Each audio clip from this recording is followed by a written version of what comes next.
Pelaksanaan gaji minimum bermula Mei 2022 di Malaysia baru-baru ini menimbulkan pelbagai spekulasi dan pandangan dari banyak pihak yang terlibat. Tindakan ini dilihat selaras dengan kenaikan kos sara hidup yang dihadapi rakyat selepas pandemik berakhir. Persoalannya, adakah kenaikan gaji minimum ini membebankan majikan atau pekerja sektor swasta sebenarnya? Perdana Menteri Malaysia Datuk Seri Ismail Sabri Yaakob dalam satu ucapan di Perhimpunan Agung UMNO telah mengarahkan pelaksanaan gaji minimum kepada semua pekerja sektor swasta bermula Mei tahun ini. Walaupun tindakan ini mendapat bantahan banyak pihak, namun pelaksanaan gaji minimum dari 1,200 kepada 1,500 dilihat mempunyai pelbagai kesan kepada sektor pekerjaan dan ekonomi.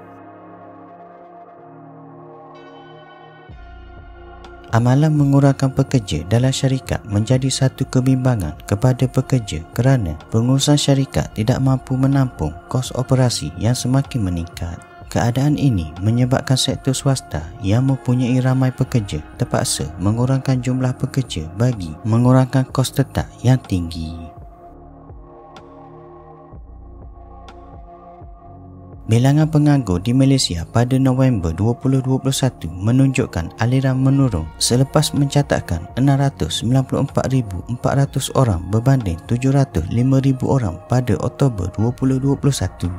Pelaksanaan gaji minimum pada Mei 2022 dijangka akan meningkatkan lagi bilangan ini kerana syarikat-syarikat akan menetapkan syarat dan kemahiran tertentu bagi pengambilan pekerja baru.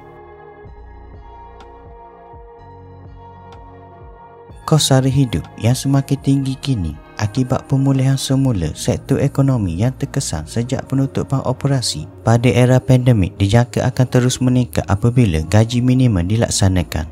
Masalah kenaikan harga barangan kerana permintaan pasaran yang meningkat ditambah lagi kos operasi yang kian meningkat bakal mengurangkan lagi penawaran berbanding pengeluaran sesuatu barang. Sebagai contoh, peningkatan harga ayam proses bagi sekilogram berpunca daripada masalah kekurangan pekerja dalam sektor berkenaan.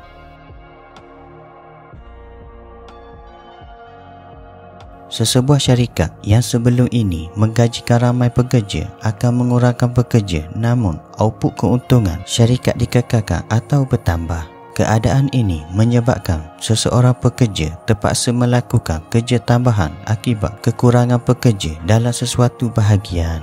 Produktiviti seseorang pekerja akan meningkat, namun beban pekerjaan yang turut meningkat menimbulkan kebimbangan tekanan yang bakal dihadapi pekerja tersebut.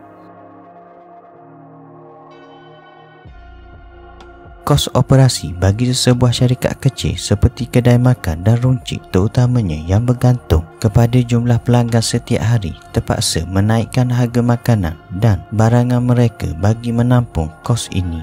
Peniaga-peniaga ini berkemungkinan terpaksa menyerap peningkatan kos ini bagi mengekalkan pelanggan mereka.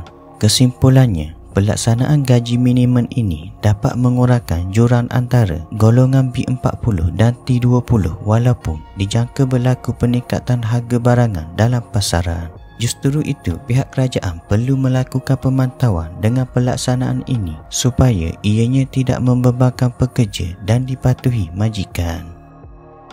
Pelaksanaan ini juga seiring dengan kos sara hidup yang meningkat secara mendadak pada fasa pemulihan ekonomi kini.